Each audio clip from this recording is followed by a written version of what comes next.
அதனால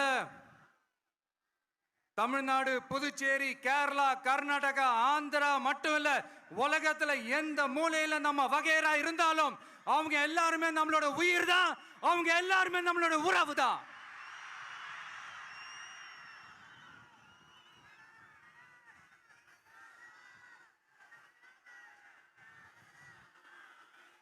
புதுச்சேரினாலே உடனே ஞாபகத்துக்கு வர்றது மணக்குள விநாயகர், அரவிந்தர் ஆசிரமம், வில்லியனூர் மாதான் சொல்லி இவங்க எல்லாரும் ஞாபகத்தில் வருவாங்க. அது மட்டும் இல்ல, மகாகவி பாரதியார் அவர்கள் இருந்த மண், பாவேந்தர் பாரதிதாசன் அவர்கள் பிறந்த மண். அது மாதிரி இன்னும் சிறப்புகளை அடுக்கிக்கிட்டே போலாம். ஆனா அரசியல்னு வந்துட்டா ஒரு முக்கியமான விஷயத்தை பத்தி நம்ம சொல்லி ஆகணும்.